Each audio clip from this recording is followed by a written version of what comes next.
శ్రీమాత్రే నమః. అందరికీ నమస్కారం. మనం నిన్నటి వరకు దేవీ భాగవతంలోని పంచమ అధ్యాయం 5వ అధ్యాయాల వరకు చెప్పుకున్నాం కదా. ఈరోజు 6వ అధ్యాయం. ఈ అధ్యాయంలో మనం తారకాసుర జననం, పార్వతీ జననం, పార్వతీ కళ్యాణం, ఇక ఆది దంపతుల దాంపత్య జీవితం, పార్వతీనందుని అవతారం, ఈ విశేషాలన్నీ కూడా మనం తెలుసుకోబోతున్నాము.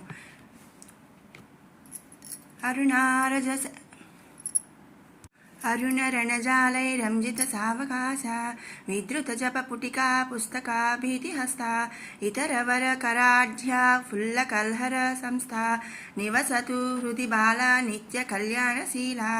ఓం శ్రీ బాలా త్రిపుర సుందరీ దేవతాయే నమః. మహాదేవి మహామాత మణిద్వీప నివాసిని అయిన మహాశక్తి అంశామూర్తి అయిన శ్రీ బాలా త్రిపుర సుందరీ దేవిని సభక్తిపూర్వకంగా స్మరించి మహాపౌరాణికుడైన సూత మహర్షి తన శ్రావ్య కంఠస్వర గానమాధుర్యంతో దేవీ భాగవత పురాణ ప్రవచనంలో 6వ నాటి పారాయణాన్ని ఈ విధంగా ప్రారంభించాడు. లోకరక్షణార్థం జగన్మాత అనేక అవతారాలు ధరించి దుర్గమాసుర, చండాసుర, ముండాసుర, రక్తబీజ, మహిషాసురాది దానవులను సంహరించి త్రిలోకవాసులను తన దివ్య కరుణా కటాక్ష వీక్షణాలతో సంరక్షించింది. అయితే ఆ తల్లి ఎంతటి జగన్మాత అయినా తన పతిదేవుని సరసన ఉంటేనే ఆమె శోభిస్తుంది. అది స్త్రీ ధర్మం, పతివ్రతా ధర్మం. కానీ ఇందరిని కరుణిస్తున్న ఆ తల్లి సతిగా దక్షయజ్ఞగుండమునందు భౌతిక దేహత్యాగము చేసినప్పటి నుంచి మరలా మహాసాధ్విగా ఎప్పుడు జన్మించి తన పతిదేవుడైన పరమేశ్వరుడిని సన్నిధిని చేరుకుందామా అని 1000 సంవత్సరాల తరబడి నిరీక్షించింది. ఆమె తలుచుకుంటే క్షణంలో తన పతి సన్నిధి చేరుకోగలదు. కానీ భర్త మాట కాదని భర్తని అవమానించిన తన పుట్టింటి వారి దగ్గరికి పిల్లవని పేరంటంగా వెళ్ళే స్త్రీలకి ఏ దుర్గతి పడుతుందో, తన పతి మాటని తిరస్కరించిన ఆడది తిరిగి తన పతి సన్నిధి చేరుకోవడానికి ఎంత అవస్థపడాలో సాటి స్త్రీ జాతికి విశదం చేయడానికే మహిషాసురాది రాక్షసులను నిర్జించిన మహాశక్తి సమన్వితురాలైన ఆ ఆదిశక్తి, సృష్టి స్థితి లయముల మూలమూర్తి అయిన ఆ పరాశక్తి తన పతి సన్నిధి చేరుకోవడానికి వేలాది దివ్య దేవతా సంవత్సరాల కాలంగా హిమపర్వత ప్రాంతంలో తన పతి నామస్మరణతో తపస్సు చేయసాగింది. ఎట్టకేలకి ఆ జగన్మాత మరలా సశరీరంగా జన్మించి తన పతి అయిన పరమేశ్వరుడిని వివాహం చేసుకొని తీరవలసిన సందర్భం రానే వచ్చింది. అలాంటి సందర్భానికి కారకుడు తారకాసురుడు. తారకాసుర జననం. బ్రహ్మమానసపుత్రుడకు దక్ష ప్రజాపతి మనువు కూతురైన ప్రసూతిని వివాహమాడాడు. ప్రసూతి గర్భవాసమున 14 బిడ్డలు కలిగారు. వారిలో 13 కశ్యపుని పెండ్లాడారు. కశ్యపుని 2వ భార్య దితి. కశ్యపుని భార్యలు 12 సంతానవంతులయ్యారు. కానీ దితికి సంతానము కలగలేదు. ఒకరోజు త్రిసంధ్యలు ముడివడు వేళ కామాతురయ్యే దితి భర్త వద్ద నాథా, నా అక్కా చెల్లెళ్ళు పిల్లలు పాపలతలో హాయిగా ఉన్నారు, నాకు మాత్రం సంతానం కలగలేదు. మీరు మిక్కిలి మన్మధుడు నన్నేలనో భావిస్తున్నాడు. నా తీయని కోరికను తీర్చి సంతృప్తి నొందించమని మందహాసమునరించింది. కశ్యపుడు దితిని గాంచి, దేవి, స్త్రీ పురుష సంగమమునకిది సమయము కాదు. భూత పిశాచ రాక్షసులు సంచారం చేసే సంధ్యవేళ సంగమము చేయరాదు. కొంచెం ఓపిక వహించు, నీ కోరిక తీరుస్తానని ఎన్ని విధములు బోధించినా దితి వినక సిగ్గును విడిచి తన వాంఛ తీర్చమని భర్తను బలవంతమునరించింది. దితి కశ్యపులు సంధ్యా సమయమున సంపర్కము నిర్వర్తించిరి. దితి గర్భము దాల్చినది. ఆమె కడుపున హిరణ్యాక్ష, హిరణ్యకశ్యపులు జన్మించారు. వారు పుట్టినప్పుడు స్వర్గమధ్య లోకముల యందు ఆకాశమునందు అనేక దుశ్శకునాలు పొడసూపాయి. శ్రీ మహావిష్ణువు వరాహ రూపమున దాల్చి హిరణ్యాక్షుని వధించాడు. తమ్ముని జంపినాడని మత్సరముచే హిరణ్యకశ్యపుడు శ్రీహరిపై పగబూని చివరకు నరసింహనిచే ప్రాణములను కోల్పోయాడు. కుమారుల మరణము దితికి తీరని శోకముగా మిగిలింది. కశ్యపుడు, ప్రేయసి, నీ సంతోషమే నాకు సంతోషం, నీకేమి వరము కావాలనో కోరుకో, అవశ్యము నెరవేర్చదనని వాగ్దానమిచ్చాడు. ఇంద్రుని జయించగల పుత్రిని ప్రసాదించమని దితి కోరింది. శుభాంగి, నీ 1 సంవత్సరము నియమనిష్టలతో వ్రతమాచరింపవలయను. నీవనేక నియమములు నిర్విఘ్నముగా పాటించిన నాడు నీ కోరిక ఈడేరగలదని కశ్యపుడు ఉపదేశించాడు. దితి సమ్మతించినది. కశ్యపుని వరము చేత గర్భవతి అయినది. ఇంద్రునికి ఈ విషయము తెలిసి సమయమునకై వేచి ఉన్నాడు. దితి నియమాలను సక్రమంగా పాటించుచున్నది. ఒకనాటి సాయంత్రం సమయాన్న ఎంగిలిపడి అలసటచే కాళ్ళు చేతులను శుభ్రం గావించుకొనక దితి నిద్రించినది. ఆమెకు భంగమైంది. ఆలసించిన ఆశాభంగమని దేవేంద్రుడు తన యోగమాయతో దితి గర్భమునందు ప్రవేశించి ఆమె గర్భముననున్న పిండమును 7 ముక్కలుగా ఖండించి మరలా ఆ 7 ముక్కలను ఒక్కొక్క దానిని 7 తునకలు గావించాడు. అంతట దితి గర్భము నుండి ఆ 49 మంది శిశువులు ఏడ్చుచు, అన్నా దేవేంద్ర, మేము నీ తమ్ములము, కాపాడమని ప్రార్థించారు. ఇంద్రుడు జాలిపడి ఆ 49 దేవతలను మొసిగి సోమపానము చేసే అధికారం ఇచ్చాడు. వారే మరుత్తులు ఇంద్రుని అనుచరులగుట దితికి సంతాప కారణమైన భర్త వద్దకు వెళ్ళి ఇంద్రాది దేవతల కష్టముల పాలు చేయగల సమర్థుని ప్రసాదించమని ప్రార్థించినది. కశ్యపుడు భార్యతో, దితి, నీవు బ్రహ్మను గూర్చి 10,000 సంవత్సరములు తపమాచరించు, నీ కోరిక ఆ పరమేష్ఠి తీర్చగలడని ఊరడించాడు. దితి పరమేష్ఠిని గూర్చి 10,000 సంవత్సరముల ఘోర తపమాచరించి బ్రహ్మదేవుని వరము పొంది ఆమె గర్భవతి అయి 10వ మాసములో ఒక బాలుని ప్రసవించినది. ఆ బాలుడతి దీర్ఘకాయుడు, వజ్రసన్నిభ శరీరుడు. ఆ బాలునిగాంచి దితి ఆనందించుచుండా ఆకాశవాణి దితి వినున్నట్లు, నీ కుమారుని శరీరము వజ్రము వలె అతి కఠినమైనది, వజ్రాంగుడను పేరుకు తగినవాడు అని పలికింది. దితి సంతసమును కుమారునికి వజ్రాంగుడని పేరు పెట్టింది. ఆ బాలుడు పెరిగి పెద్దవాడయ్యాడు. ఒక దినము దితి కుమారుని చెంతచేరి, కుమార, మీ అన్నలకు హిరణ్యాక్ష హిరణ్యకశిపులను విష్ణువు వధించాడు. తదుపరి దేవేంద్రుడు నా గర్భకోశ పిండమును 49 ఖండములుగా గావించి వారిని తన దేవతల్లో కలుపుకున్నాడు. నీవు దేవతలపై పగ సాధించి నన్ను ఆనందపరచమని పలికింది. తల్లి పగ తీర్చడానికి వజ్రాంగుడు రాక్షస సైన్యమును యుద్ధమునకు ఉసిగొల్పాడు. స్వర్గలోకముపై దాడి చేశాడు. వజ్రాంగుని దెబ్బకు దేవేంద్రుడు తాళజాలక తల్లడిల్లిపోయాడు. వజ్రాంగుడు ఇంద్రుని బంధించి తల్లి వద్దకు ఈడ్చుకొచ్చాడు. దితి పట్టరాని పరమానందముతో తన కుమారుని పలు విధములుగా ప్రశంసించింది. దేవతలు పారిపోయి బ్రహ్మదేవుని వద్దకేగి తమకు వాటిల్లిన ముప్పును చెప్పగా బ్రహ్మ వజ్రాంగుడికి ఎన్నో విధములుగా నచ్చజెప్పి ఇంద్రుని చెరవిడిపించాడు. వజ్రాంగుని మంచితనమునకు మెచ్చి వరాంగిని అను చక్కని కన్య నొసగి వివాహము జరిపించాడు బ్రహ్మ. వజ్రాంగుడు సుఖముగా శోణితపురమున పాలిస్తూ ఒకనాడు భార్య వరాంగిని పిలిచి ఆమెకేమి వరము కావలయునని అడిగాడు. వరాంగిని భర్తతో, దేవతల నెల్ల సింహస్వప్నము వలె గడగడలాడించు సూర్యాగ్రేసరుని పుత్రునిగా ప్రసాదించమని కోరింది. భార్య కోరికను తీర్చడానికి వజ్రాంగుడు బ్రహ్మను గూర్చి ఘోర తపస్సాచరించాడు. వజ్రాంగుని తపోదీక్షకు బ్రహ్మ ప్రసన్నుడై, వత్స, ఏమి వరము కావలయునో కోరుకో మనగా వరాంగుడు పితామహ, నా భార్య వరాంగిని కోరిక తీర్చమని ప్రార్థించాడు. బ్రహ్మ తథాస్తని పలికి ఆశీర్వదించి అంతర్హితుడయ్యాడు. వజ్రాంగుడింటికి తిరిగి వచ్చి బ్రహ్మ వరము గూర్చి భార్యకు తెలిపాడు. కొంతకాలమునకు వరాంగిని గర్భవతి అయి ఒక మగపిల్లవాడిని ప్రసవించింది. ఆ దంపతుల ఆ బాలుడికి తారకుడు అని పేరు పెట్టారు. తారకాసురుడి తల్లి గర్భవాసము నుండి వెలువడి సమయములో దేవతలకు అనేక దుశ్శకునములు తోచినవి. భూమి కంపించినది. దిక్కులయందు మంటలు ప్రజ్వరిల్లినవి. తోకచుక్కలు పొడిచినవి. సుడిగాలినున్న మిన్ను ఏకమగునట్లు రేగింది. కారుమబ్బులు సూర్యమండలమును గప్పివేయించినవి. పట్టబగలే చిమ్మ చీకట్లు ఆవరించినవి. చీకటి రాత్రి అని గుడ్లగూబలు కూయిచు పగలే సంచరించినవి. కుక్కలు మోరలు పైకెత్తి ఏడ్చినవి. నక్కలు అరిచినవి. ప్రపంచమునకేదో ప్రళయము వాటిల్లగలదని ప్రజలు భీతిల్లారు. నానాటికి తారకుడు పెరిగి పెరిగి మహోన్న పర్వతముల వలె చూడుపరులకు భీతి కొలుపుచున్నాడు. ఒకనాడు వరాంగి కుమారుని పిలిచి, కుమార, ముల్లోకములను జయించగల సమర్థుడవు నీవని, నీ రూపురేఖలు, ఆకారము, శరీర సౌష్ఠవము తెలుపకయే తెలుపుచున్నవి. కావున నీవు బ్రహ్మదేవుని గూర్చి తపమొనరించి ఆ మహనీయుని అనుగ్రహము పొందుమని ఉపదేశించింది. తల్లి ఆశీర్వచనము అందుకొని తారకుడు తపస్సుకై కీకారణ్యమునకు వెళ్ళి కాలి బొటనవేలిపై నిలిచి చేతులు పైకెత్తి సూర్యుని వంక చూచుచు 100 సంవత్సరములు, తలకిందుగా 100 సంవత్సరములు, 2 పాదములను చెట్లు కొమ్మకు పైన వేచి అధోముఖముగా 100 సంవత్సరములు తపస్సు చేశాడు. తారకుని తపస్సు దుస్సహ తేజముగా రూపొంది పెను మంటలు గక్కుచూ లోకములను భస్మీపటలమునరింపజేసాగింది. దేవతలు ఋషులు బ్రహ్మ వద్దకు వెళ్ళి తారకుని తపోవేడిమిని లోకములు భరింపజాలకున్నవి. అతనికి వరములొసగి ప్రపంచమునకు శాంతిని ప్రసాదింపమని వేడారు. బ్రహ్మ తక్షణమే తారకునికి ముందు ప్రత్యక్షమైనాడు. నాయన, మహోగ్ర తపస్సు చేసి నన్ను మెప్పించావు. నీవు కోరిన వరము ఇస్తాను, ఏం కావాలి అన్నాడు. అందుకు తారకుడు, ప్రభు, ఈ ముల్లోకములలోని దేవమానవ దానవులను నేను అవలీలగా జయించునట్లు అనుగ్రహించుము. శివుని వీర్యమును పుట్టిన వాని చేతి యందు మాత్రమే నాకు మృత్యువు కలుగునట్లు కరుణించుము అని ప్రార్థించాడు తారకుడు. తారకుడు కోరిన వరములొసగి బ్రహ్మ అంతర్ధానమయ్యాడు.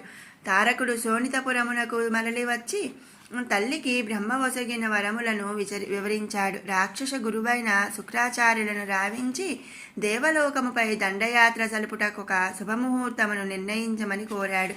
ఒకనాడు తారకుడు దేవలోకమును ముట్టడించాడు. రక్కసి మూకలు దేవతలను తరిమి కొట్టాయి.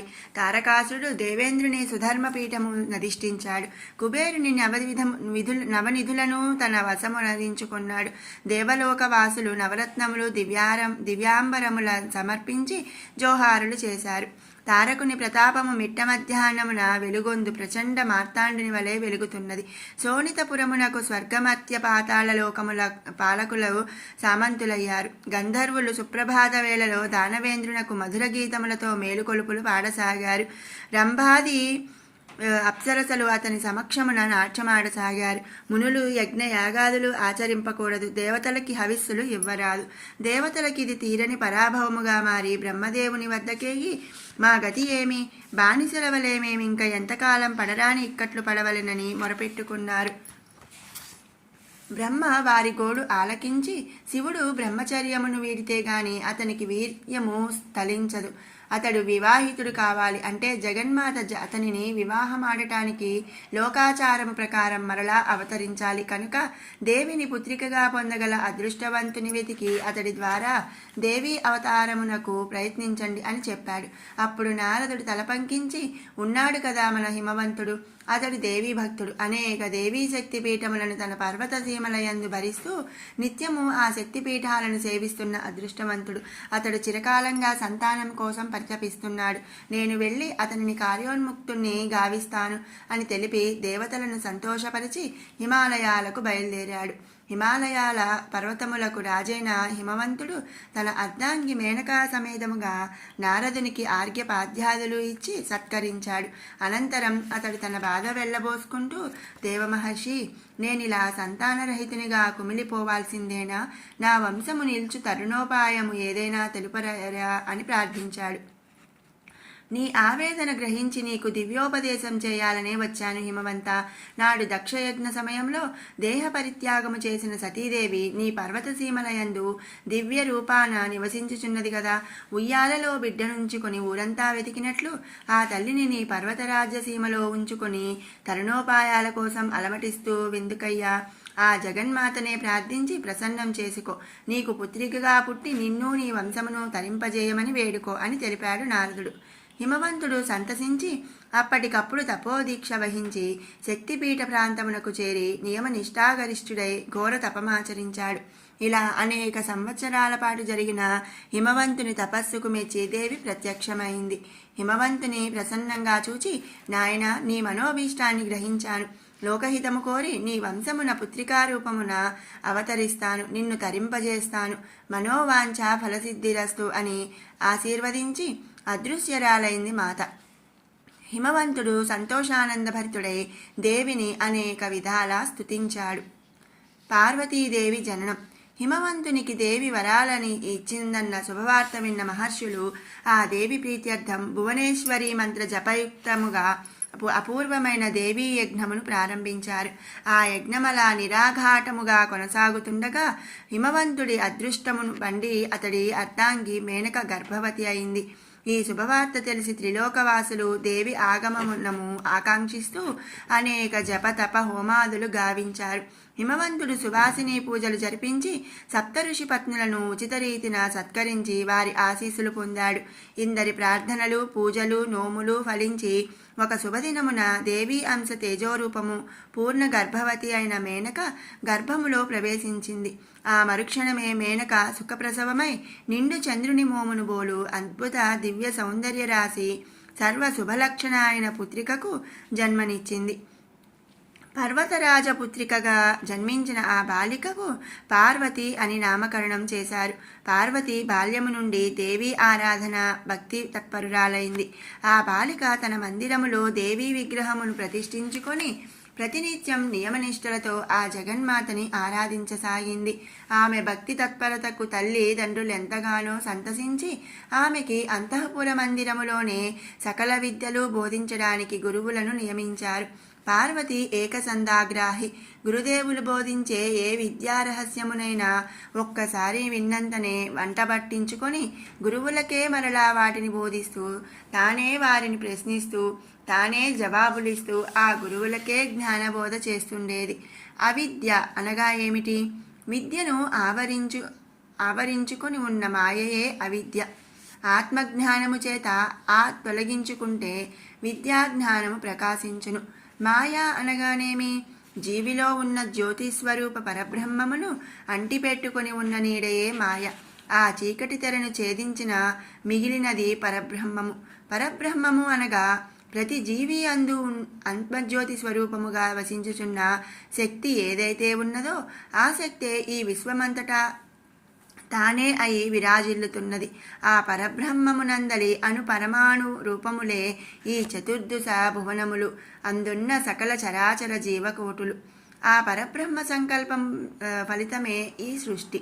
ఇలా పార్వతీదేవి తనకి విద్య నేర్పవచ్చిన గురువులకే జ్ఞానబోధ చేసి జ్ఞానేశ్వరి అన్న పేరు తెచ్చుకున్నది. పార్వతీ కళ్యాణము. పార్వతి యుక్త వయస్కురాలైంది. ఆమె బాల్యము నుండి కైలాసనాథుని ఆరాధించసాగింది. అది గాంచిన నారదుడు ఒకసారి మీ కుమార్తెను ఆ కైలాసనాథుడే స్వయముగా వచ్చి చేపట్టగలడని హిమవంతునికి తెలిపాడు. వారెంతగానో సంతోషించి ఆ శుభ సమయం కోసం నిరీక్షించసాగారు. పరమేశ్వరుడు కైలాస శిఖరమున నంది, భృంగి, తండ్రుడు, నందికేశ్వర సహితముగా నివసించి తపమాచరిస్తున్నాడని విన్న హిమవంతుడు తన భార్య మేనక, కుమార్తె పార్వతితో పాటు పరివారమును వెంటబెట్టుకుని వెళ్ళి శివునికి నమస్సుమాంజలు సమర్పించి ఇలా విన్నవించాడు. ప్రభు, తమరు మా పర్వతసీమనందు నివసించుటయే మా అదృష్టం. తమరు మా రాజమందిరానికి వచ్చి నివసించమని ప్రార్థిస్తున్నాను. తమ తపస్సుకు అవసరమైన ఏర్పాట్లన్నీ అక్కడనే సమకూర్చగలను అని హిమవంతుడు అర్థిస్తుండగా శివుడు ఏమంటాడోనని పార్వతి అతనిని క్రీగంట చూడసాగింది. పరమేశ్వరుడు ఆ వైపు కన్నెత్తి అయినా చూడకుండా, పర్వతరాజా, మాకిచ్చట సౌఖ్యముగానే ఉంది. అదీగాక ప్రశాంత ప్రదేశమందు తపస్సు చేసే ఆసక్తితో మేమిచ్చటికి వచ్చాము. కాన మమ్ము ఇబ్బంది పెట్టకు అని చెప్పాడు. పార్వతి మనస్సు నిరాశతో చివుక్కుమంది. హిమవంతుడు ఊరుకోక, తమ చిత్తము వచ్చినట్లు కానిండు ప్రభు, కానీ నాదొక విన్నపం. తమకి నిత్యము సపరిచర్యలు చేయటానికి నా కుమార్తె పార్వతిని అనుమతించండి. నా ఈ కోరిక అయినా మన్నించండి అని ప్రార్థించాడు. శివుడు సరే అన్నాడు. పార్వతి సంతోషముతో పొంగిపోయింది. ఆమె ప్రతినిత్యము శివుడు తపస్సు చేసే శిలాపీఠము శుభ్రము చేసి అభిషేకించి ముగ్గులు దిద్ది పూలతో అలంకరించేది. అటుపైన శివుడు ఆ ఆసనమున తపస్సు ఆరంభించగానే ఆ దాపుననే ఉండి అతడికి ఏ క్షణమున ఏ అవసరము కలిగి తనను పిలుస్తాడోనన్న ఆశతో అతని వంకే కన్నార్పకుండా చూస్తూ పంచాక్షరీ మంత్రమును పఠిస్తుండేది. కానీ శివుడు ఒక్కసారైనా ఒక్క క్షణమైనా కన్నెత్తి చూడడాయే, పన్నెత్తి పలకరించడాయే. ఇలా చాలా కాలము జరిగింది. ఇదిలా ఉండగా పార్వతీ పరమేశ్వరుల సమాగమం కోసం నిరీక్షిస్తున్న దేవతలకు ఈ వ్యవహారం తీవ్ర నిరాశను కలిగించింది. వారంతా బ్రహ్మ దగ్గరకు వెళ్ళి మొరపెట్టుకున్నారు. బ్రహ్మ వారిని సముదాయించి మన్మధుని స్మరించాడు. మన్మధుడు ప్రత్యక్షమై, ఏమీ తమ ఆజ్ఞ అన్నాడు. నీవు తక్షణమే కైలాస శిఖరమునకు వెళ్ళి అక్కడ తపస్సు చేసుకుంటున్న పరమేశ్వరునిపై నీ మదనతాప బాణ ప్రయోగం చేయవలెను. పార్వతీ పరమేశ్వరుల మధ్య అనురాగబంధం చిగురించున్నట్లు చేయవలెనని ఆదేశించాడు బ్రహ్మ. ఆ బ్రహ్మదేవుడే ఒకప్పుడు శివుడి కంటిజ్వాలలకు తాను భస్మమవుతాడని శపించినట్లు గుర్తు చేసి మన్మధుడు బీజించగా భీతి చెందగా, లోకహితార్థము నీవు సాహసము చేయవలెను, ఆ శివుడే నిన్ను రక్షించగలడని చెప్పి పంపాడు బ్రహ్మ. మన్మధుడు రతీదేవితో సహా కైలాస శిఖరములకు చేరాడు. అతని చెలికాడు వసంతుడు ఆ ప్రదేశమునంతటిని సహజ వసంత సౌందర్యవంతముగా మార్చివేశాడు. మన్మధుడు వింటిని సవరించుకొని ఓ మండపము చాటున దాగి పంచపుష్ప బాణాలను వింటికి ఆనించుకొని సమయము కొరకు ఎదురు చూడసాగాడు. ఆ సమయాన పార్వతి నిత్యసేవ నిమిత్తం పరమేశ్వరుని సన్నిధికి చేరింది. అప్పుడే ఆకాశము నుండి జారిన దేవతా పుష్పమును దోసిటపట్టి దాని సహజ సౌందర్య సువాసనలకు ముగ్ధురాలై ఈ పుష్పము ధరించగలవాడు పరమేశ్వరుడొక్కడే అని అతని పాదపద్మముల చెంత ఆ పుష్పమును భక్తితో ఉంచింది. ఆ పుష్ప సౌరభమునకు పరమేశ్వరుడు కనులు తెరిచి పార్వతిని గమనించి సంతసించి, నీ భక్తి సేవలకు సంతసించాను, నీవు కోరిన వాడే నీకు పతి కాగలడని అంటూ ఆశీర్వదించాడు. అదే తగిన తరుణం అనుకున్నాడు మన్మధుడు. అనుకున్నదే తడువుగా వింటినారిని ఆ కర్ణాంతం లాగి పంచపుష్ప బాణాలను ఏకకాలంలో పరమేశ్వరుని మీదకు సంధించాడు. ఆ పుష్పశరాలు శివుని వక్షస్థలాన్ని తాకి నిర్వీర్యమై నేలరాయాయి. ఒక్క శివునిపై మాత్రం అవి ప్రభావం చూపలేవని బ్రహ్మ ఏనాడో చెప్పాడు. పుష్పబాణాలు తనని తాకి నేలరాలుతుండగా తన పైకి అట్టి దుస్సాహసానికి ఒడిగట్టిన ధూర్తుడెవడ అన్నట్లు ఆగ్రహంతో ఆ వైపు చూశాడు శివుడు. అయితే అప్పటికే పరమేశ్వరుని పాలనేత్రం తెచ్చుకొని అందు నుండి వెలువడిన పాలనేత్ర జ్వాలాలు రెప్పపాట్లో మన్మధుని భస్మం చేశాయి. మన్మధుని దుస్థితిగాంచినది రతీదేవి దుఃఖావేశంతో గుండెలు బాదుకుంటూ వచ్చి పరమేశ్వరుని పాదాల ముందు వాలి పతిభిక్ష పెట్టమని అర్థిస్తూ శరణు కోరింది. పార్వతీదేవి ఆమెను ఊరడిస్తూ ఆమెకు న్యాయం చేయమంటూ పరమేశ్వరుని దీనంగా ప్రార్థించింది. ఇంద్రాది దేవతలు పరుగు పరుగున వచ్చి మన్మధుని పునర్జీవుని చేయమంటూ పదే పదే వేడుకున్నారు. ఇందరి ప్రార్థనలకు శాంతించి దయార్ద్ర హృదయుడైన శంకరుడు రతీదేవికి వరమిచ్చి అనుగ్రహించాడు. అమ్మా, బ్రహ్మదేవుని శాపము ఈ విధముగా పరిణమించింది. ఇతనిని పునర్జీవుని చేయుటకి సమయం కాదు. నీ పతి నీకు మాత్రం నిజరూపంతో కనిపిస్తూ అదృశ్య రూపంతో ప్రపంచమంతా సంచరిస్తూ తన విద్యుక్త ధర్మము నిర్వర్తిస్తుంటాడు. ద్వాపర యుగంలో విష్ణుమూర్తి శ్రీకృష్ణుడై అవతరిస్తాడు. అప్పుడు కృష్ణుడు రుక్మిణులకు కుమారుడై పుట్టి ప్రద్యుమ్నుడను పేరు వహించి శంబరాసురుని సంహరించినప్పుడు మరలా నిజరూపాన్ని పొందగలడు అని అనుగ్రహించాడు పరమేశ్వరుడు. అనంతరం స్త్రీలు సంచరించే చోట తన తపస్సు సాగదని సాకుపెట్టి రజతాచలమునకు వెళ్ళిపోయాడు. ఇంటిదాకా వచ్చిన అదృష్టదేవత గడప ముందు నుంచే వెనుతిరిగిపోయినట్లయింది పార్వతీదేవి పరిస్థితి.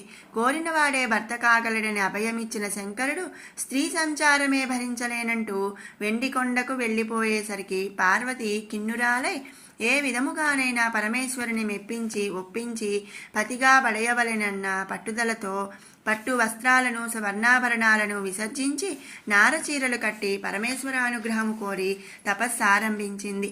తల్లిదండ్రులు ఎంత వేడుకున్నా ఆమె చలించలేదు. పార్వతీదేవి తపస్సు కఠోరమై పరమేశ్వరుని దివ్యదృష్టి కానింది. ఆమె పట్టుదలకు మెచ్చి అతడు కొంత మెత్తబడ్డాడు. ఆ సమయంలో ఇంద్రాది దేవతలు విష్ణుమూర్తిని వెంటబెట్టుకొని వెళ్ళి శంకరుని దర్శించారు. తారకాసురుని రాక్షస కృత్యాలు ఏకరువు పెట్టారు. శంకర, సర్వము నీకు తెలుసు. శివుని వీర్యము వల్ల పుట్టిన బాలకుని చేతనే తనకు మృత్యువు రావాలనని ఆ తారకుడు వరాలు పొంది ఉన్నాడు. కావున లోకములను కాపాడటం కోసమైనా నీవు నీ కొరకై తపస్సు చేస్తున్న జగన్మాతను వివాహమాడవలెను, పుత్రుణ్ణి కనవలెను అని నచ్చజెప్పాడు విష్ణువు. శంకరుడు లోకహితం కోరి సరే అని వారిని పంపించి వేశాడు.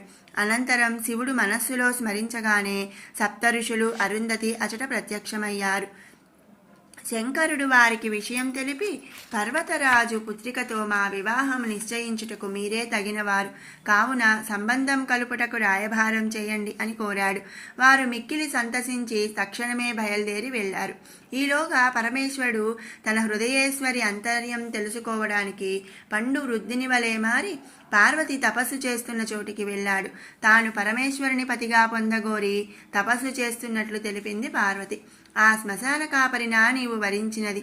ఒంటి నిండా చితాభస్మం పూసుకొని విష సర్పాలను ఆభరణాలుగా అలంకరించుకొని కపాలమాల మెడలో ధరించి బికారిలా తిరిగే ఆ బైరాగిని నివసించడానికి తనకంటూ పూరికొంపైనా లేని ఆ దరిద్రుని పెళ్లాడి నువ్వేం సుఖపడతావు బాలా?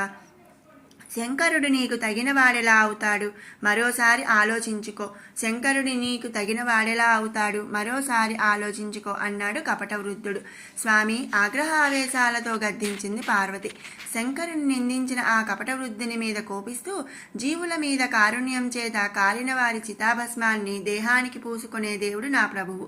సర్వజీవులయందు సమదృష్టికి నిదర్శనంగా సర్పాలను ఆభరణాలుగా కపాలాలను పుష్పహారాలుగా ధరించిన స్వయంభూ విభుడు నా శివుడు. ఆ కుబేరునికే గాక అర్థించిన వారందరికీ సిరి సంపదలు ప్రసాదించే మహా ఐశ్వర్య సంపన్నుడు నా సర్వేశ్వరుడు. అయినా నేను ఆశిస్తున్నది ఆ పరమేశ్వరుని పాదసేవ కాని సిరి సంపదలు అశాశ్వతాలైన భోగభాగ్యాలు కాదు. మీరు వయోవృద్ధులని క్షమిస్తున్నాను. నా దేవుని ఇంకొక మాట తూలనాడినా నేనేం చేస్తానో నాకే తెలియదు. నా ఆగ్రహావేశానికి గురికాకముందే అంటూ ఆవేశపడుతుండగా వృద్ధుడు నవ్వి అనుగ్రహించడానికే వచ్చాను బాలా అంటూ నిజరూపం ధరించాడు శివుడు. పార్వతి సిగ్గుపడుతూ నన్ను పరీక్షించడానికి వచ్చారా ప్రభువు అంది. పరీక్షలో నువ్వు నెగ్గుతావని మాకు ముందే తెలుసు. వివాహ ముహూర్తం నిశ్చయించమని సప్తఋషులను నీ తండ్రి వద్దకు పంపించానులే. ఆనాడే నీకు వరమిచ్చాను గదా, కోరిన వాడే నీకు భర్త అవుతాడు అని. తథాస్తు అని పార్వతిని ఆశీర్వదించి అదృశ్యుడయ్యాడు శివుడు.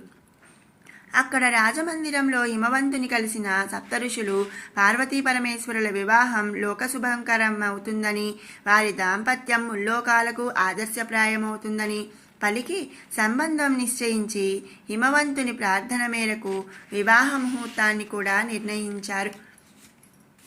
మాఘమాసంలో బహుళ చతుర్దశి నాడు తొలిసారిగా శివలింగోద్భవం జరిగింది. దానిని మహాశివరాత్రిగా లోకులు భావించారు. ఆ పుణ్యతిథి నాడే పార్వతీ పరమేశ్వరుల కళ్యాణం జరిపించటకు శుభముహూర్తముగా నిర్ణయించబడింది. ఆ వివాహమునకు దేవ మానవ యక్ష కిన్నెర కింపురుషాదులందరూ ఆహ్వానించబడ్డారు. ఆ వార్త తారకాసురునికి తెలిసింది. అయినా అతడు ఏమాత్రం లక్ష్య పెట్టక శివుడు పెళ్లాడినంత మాత్రాన ఒరిగేదేమిటి? అతడికి కుమారుడు జన్మించాలి. వాడు పెరిగి పెద్దవాడు కావాలి. వ్యవహారం అంత దూరం వచ్చినప్పుడు ఆలోచిస్తానన్నాడు నిర్లక్ష్యంగా. పార్వతీ వివాహములకు పిలిచిన వారందరూ వచ్చారు. ఆ పరమేశ్వరుడు తన పరివారంతో మహావైభవంగా ఊరేగింపుగా తరలివచ్చాడు. హిమవంతుడు వారిని ఆహ్వానించి వివాహ వేదిక వద్దకు తీసుకువెళ్ళాడు. బ్రహ్మ పౌరోహిత్యము వహించి కన్యాదాన సంకల్పము చదవగా మేనకా హిమవంతుడు పరమేశ్వరుని పాదాలు కడిగి సశాస్త్రంగా పార్వతీదేవిని కన్యాదానం చేశారు. ముల్లోకములలోని దేవతలు, మహర్షులు, ప్రజాపతులు, మనువులు, యక్ష కిన్నెర నాగ గంధర్వులెందరో మహోత్సాహముతో తరలిరాగా అప్సర సాంగనలు ఆకాశము నుండి పుష్పవర్షము కురిపించగా దేవతలు దేవదుందుబులు మ్రోగించగా పార్వతీ పరమేశ్వర కళ్యాణము నభూతో నభవిష్యతి అన్నట్లు మహావైభవముగా జరిగింది. నమః పార్వతీపతయే హరహర మహాదేవ శంభో శంకర అంటూ 50 మంది ఆ ఆది దంపతులను కీర్తించారు. ఆది దంపతుల దాంపత్య జీవితం. పరబ్రహ్మము లయకార్యమును నిర్వర్తించుట కోసం మహాశివుడిగా అవతరించగా పరమేశ్వరి పార్వతిగా అవతరించింది. అంతకు మునుపు దక్ష ప్రజాపతికి పుత్రిగా అవతరించిన పరమేశ్వరి సతీ అని పేర శివుని వివాహమాడిన అనంతరం తన తండ్రి దక్షుడు చేసిన యజ్ఞమునకు వచ్చి అక్కడ తండ్రి చేసిన అవమానాన్ని భరించలేక యజ్ఞకుండములో యాగాగ్నికి ఆహుతి అయింది. ఆ తదనంతరం లోక కళ్యాణార్థం ఆ దాక్షాయణి పర్వతరాజు హిమవంతునికి పుత్రిగా జన్మించి పార్వతిగా సుప్రసిద్ధురాలై పరమేశ్వరుని తన భక్తి తపస్సులతో ఒప్పించి వివాహమాడింది. వివాహానంతరం పార్వతీ పరమేశ్వరులు హిమవత్ పర్వతం మీదనే కొంతకాలం నివసించారు. ఆ సమయంలో పరమేశ్వరుడు ఒకనాడు సంకల్పమాత్రం చేత దేవశిల్పి విశ్వకర్మను రప్పించి దేవశిల్పాచార్య, ఇంతవరకు మేము విరాగులము కనుక మాకంటూ ఒక నివాసం అవసరం కలుగలేదు. ఇప్పుడు మేము వివాహితులము. అదీగాక మా అర్ధాంగి పార్వతి పర్వతరాజపుత్రిక. రాజభవనాల్లో ఉద్యానవనాల్లో సుకుమారంగా పెరిగిన అవల కనుక ఆమె సౌకుమార్యానికి మా అంతస్తుకి తగినట్టుగా మందర పర్వతం మీద ఒక దివ్య భవనాన్ని నిర్మించు అని ఆజ్ఞాపించాడు. విశ్వకర్మ మహదానంద భరితుడై శివునికి భక్తితో ప్రణమిల్లి, ప్రభు మహాదేవ, ఈ సృష్టి సమస్తం నీ సంకల్పం చేత సృష్టించబడింది. బ్రహ్మ విష్ణు మహేశ్వర రూప త్రిమూర్తి స్వరూపుడవు, త్రిమూర్త్యాత్మకుడవు అయిన నీవే ఈ జగత్ సృష్టికర్తవు, భర్తవు. అట్టి సృష్టికర్తవైన నీకోసం ఒక నివాస భవనం నిర్మించే అవకాశం నాకు లభించడం నా పూర్వజన్మ సుకృతం, నా అదృష్టం. ఈ సంకల్పం నీది. భవన సృష్టికర్తవు నీవు. నేను కేవలం నిమిత్రమాత్రుడిని. నీవు నా మనస్సు, నా బుద్ధి, నా చేతనలయందు వసించి ఈ భవన నిర్మాణ కార్యాన్ని నిర్వర్తింపజేసుకో తండ్రి అని ప్రార్థించాడు. శివుడు అతని భక్తి ప్రపత్తులకు సంతసించి అభీష్ట సిద్ధిరస్తు అని ఆశీర్వదించాడు. అంతట విశ్వకర్మ మందర పర్వతం మీద 64 యోజనాల విస్తీర్ణం గల మహాప్రాకారాన్ని నిర్మించి ఆ ప్రాకారం మధ్య భాగాన సువిశాలమైన నలుచదరపు స్థలములో సువర్ణరత్న ఖచ్చితములైన గోడలతో, నవరత్నాలంకృతములైన స్తంభములతో సువిశాలమైన గదులు, సభా మండపాలు, వంటశాలలు, భోజనశాలలు, స్నానశాలలతో 7 అంతస్తుల దివ్య భవనాన్ని నిర్మించాడు. ఆ దివ్య భవనాన్ని దర్శించడానికి దేవతలు, అమరులు సైతం పోటీలు పడ్డారు. స్వయంగా బ్రహ్మదేవుడు నిర్ణయించిన శుభముహూర్తంలో లక్ష్మీనారాయణులు, ఇంద్రాది దేవతలు, ఋషులు, నారదాది మహర్షులు తరలి రాగా పార్వతీ పరమేశ్వరులు ఆ దివ్య భవనంలోకి శాస్త్రోక్తంగా గృహప్రవేశం చేశారు. ఆ సందర్భాన్ని పురస్కరించుకొని ఆ భవనమందు సప్తఋషులు విశ్వశాంతి యజ్ఞాన్ని నిర్వహించి ఒకనాడు దక్షయజ్ఞంలో పరమేశ్వరునికి నిరాకరించబడిన యజ్ఞ హవిర్భాగాన్ని ఇప్పుడు భక్తితో సమర్పించి తమ తప్పును మరలా సరిదిద్దుకున్నారు. శివుడి వివాహమైంది, కానీ వారికి సంతానం కలుగలేదు. అసలు కలుగుతుందో లేదో, ఇప్పటికే సంతానం కలిగిందో చెప్పేవాళ్ళు లేరు. దేవతలందరూ వెళ్ళి బ్రహ్మకి మొరబెట్టుకోగా ఆయన వాళ్ళని విష్ణువు వద్దకు తీసుకువెళ్ళాడు. విష్ణువు సంగతంతా విని శివుడికి సంతానం కలిగిందో లేదో శివుడే చెప్పాలి. అతని ఏకాంతానికి భంగం కలిగిస్తే క్షమించడు. మీరొక పని చెయ్యండి. ఏదో ఒక యజ్ఞం వంక పెట్టి మందర పర్వతానికి శివుడిని ఆహ్వానించే నెపంతో వెళ్ళండి. మీ అరుపులకి ఏకాంతం చెదిరి శివుడు దర్శనమిస్తాడు. మీ రాకకి కారణం ఉంది కనుక ఏమీ అనలేడు. అప్పుడు అతడినే అడగండి శివపుత్రుని జననం గురించి అని సలహా ఇచ్చాడు. బ్రహ్మాది దేవతలందరూ మందర పర్వతానికి చేరుకున్నారు. సరిగ్గా ఆ సమయంలో అదృశ్యంగా ఉన్న ఏకాంత భవనంలో శివుడు మహామోహావేశంతో పార్వతీదేవికి సంతానాన్ని అనుగ్రహించేందుకు వీర్యాన్ని స్ఖలించడానికై సంసిద్ధుడవుతున్నాడు. సరిగ్గా ఆ సమయంలో హరహర మహాదేవ, శంభో శంకర, భక్తవ శంకర, శివ, సాంబశివ, పార్వతీ వల్లభ, పరమేశ్వర, పాహి పాహి అంటూ బిగ్గరగా స్తుతించసాగారు ఇంద్రాదులు. భక్త సులభుడైన పరమేశ్వరుడు స్ఖలించబోతున్న తన వీర్యాన్ని ఇంద్రియమునందే స్ఖలింపజేసుకొని మనోసంకల్పంతో ఆ భవనం నుండి వెలువడి ఇంద్రాదుల మ్రోల ప్రత్యక్షమయ్యాడు. అదృశ్యంగా ఉన్న భవనము ప్రత్యక్షమైంది. శివదర్శన భాగ్యంతో ఇంద్రాదులు పెద్దపెట్టున హర్షధ్వానాలు చేస్తూ పరమేశ్వరుని అనేక విధాల స్తుతించారు. శివుడు వారి స్తోత్రపాఠాలకు సంతసించి ఏమిటి మీ కోరిక అని అడిగాడు.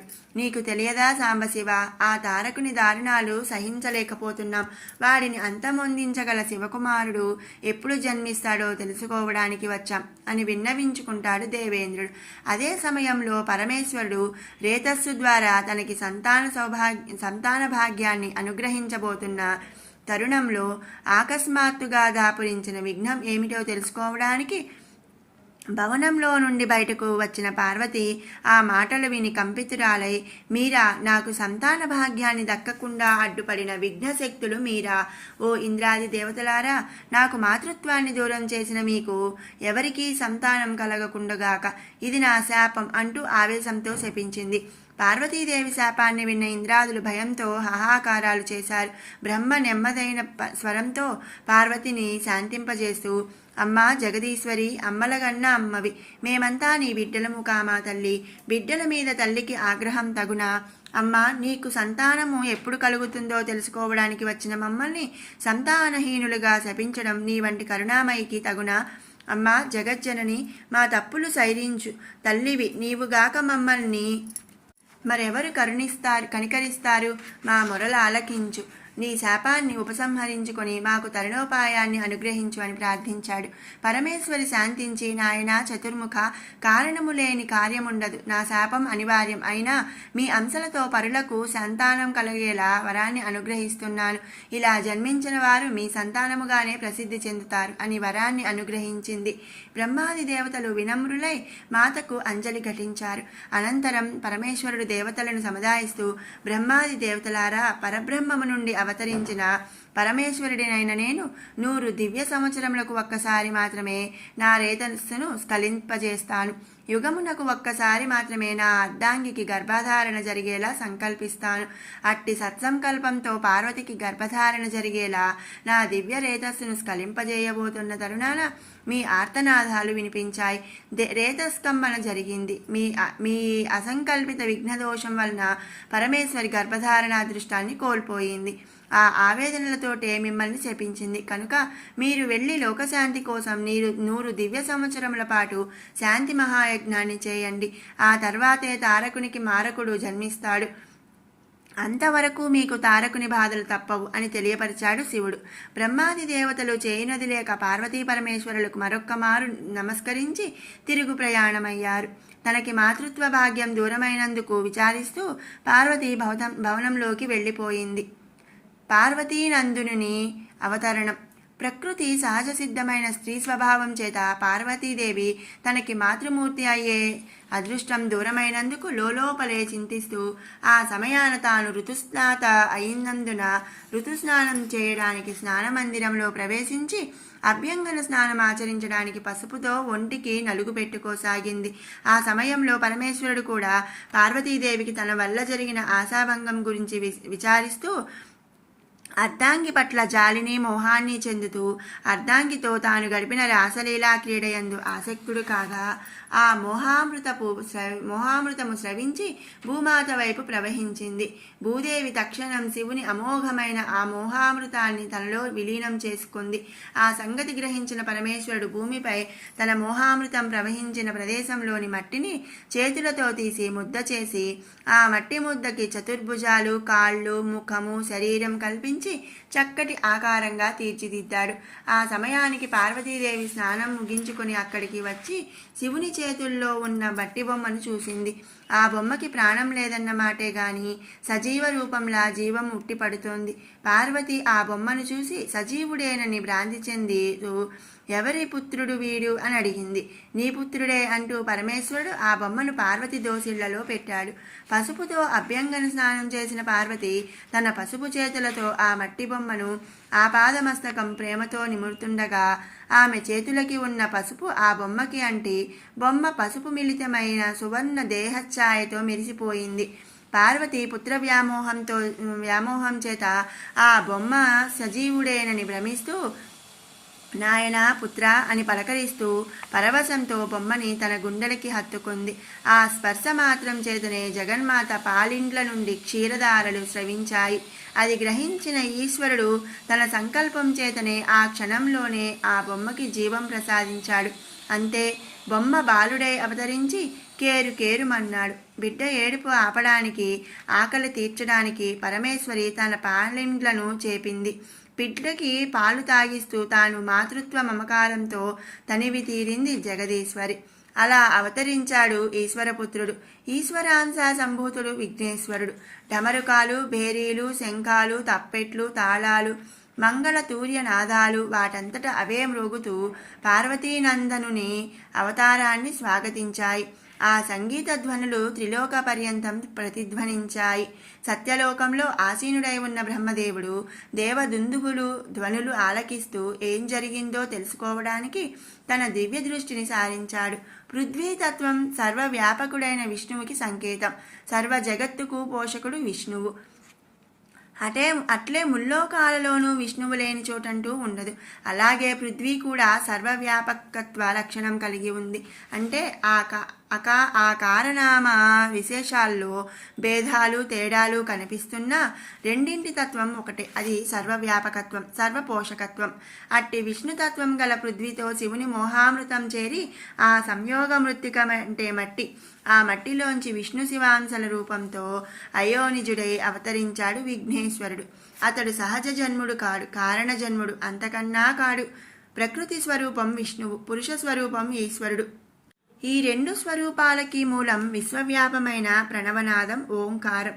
ఆ ఓంకారం నుండే త్రిమూర్తులు, దేవతలు, సత్వరజస్తమో గుణాలు, సకల చరాచర జగత్తు ఆవిర్భవించాయి.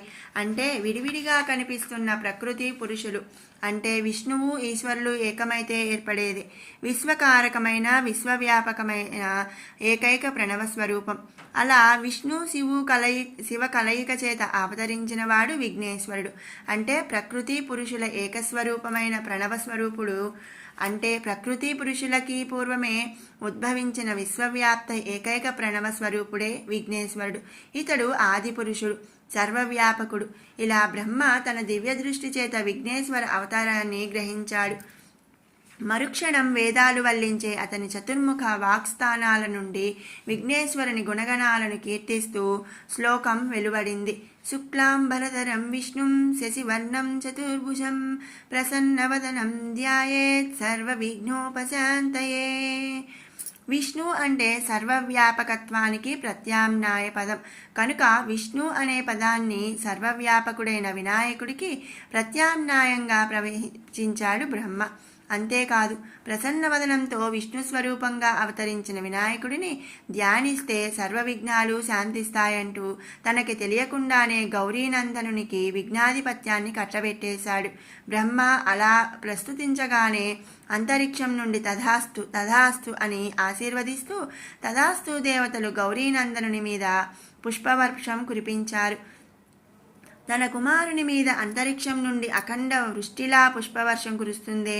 పార్వతీదేవి ఒకవైపు తన కుమారునికి లభిస్తున్న గౌరవానికి అమితంగా ఆనందిస్తూనే ఆ పుష్పవాన తాగిడికి కుమారుని బుగ్గలు ఎక్కడ కందిపోతాయోనన్న భయంతో ఆ బాలుడిని పమిట చెంగుచాటున గుండెలకు హత్తుకుంటూ, నాథా, మన కుమారుని పేరేమిటి అని అడిగింది మురిపెంగా. గా నా పాతి అన్నాడు పరమేశ్వరుడు. గా జ్ఞానార్థవాచకం, నా నిర్వాణవాచకం. పతి అంటే ఈశుడు.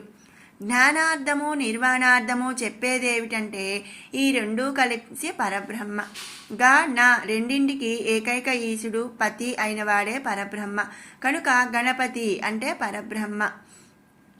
పరబ్రహ్మమే అయోనిజుడై తనకు సంకల్పము చేతనే విఘ్నేశ్వరుడుగా అవతరించాడు. ఆ తదనంతరం మరికొంతకాలం పార్వతీ పరమేశ్వరులు హిమాలయములపై నిర్మితమైన ఆ అదృశ్య భవనంలోనే నివసించి బాలగణపతి ఆటపాటలు తిలకిస్తూ వినోదించారు. అయితే పార్వతీమాతకి మాత్రం తన గర్భమునందు శివుని వీర్యము అవతరించలేదే అన్న బాధ మర్చిపోవాలంటే స్థాన మార్పు జరగాలని భావించాడు. అందుకే తమ కైలాసమే అనువైనదిగా భావించాడు పరమేశ్వరుడు. అంతవరకు దేవీ భాగవతం 6వ నాటి పారాయణం గావించిన సూత మహర్షి ఆనాటి సాయం సంధ్యా సమయం కావస్తుండటంతో పారాయణాన్ని ముగిస్తూ ఓం గం గణాధిపతయే నమః, నమః పార్వతీపతయే హర హర మహాదేవ శంభో శంకర అంటూ స్వస్తి పలికాడు. షష్ఠాధ్యాయం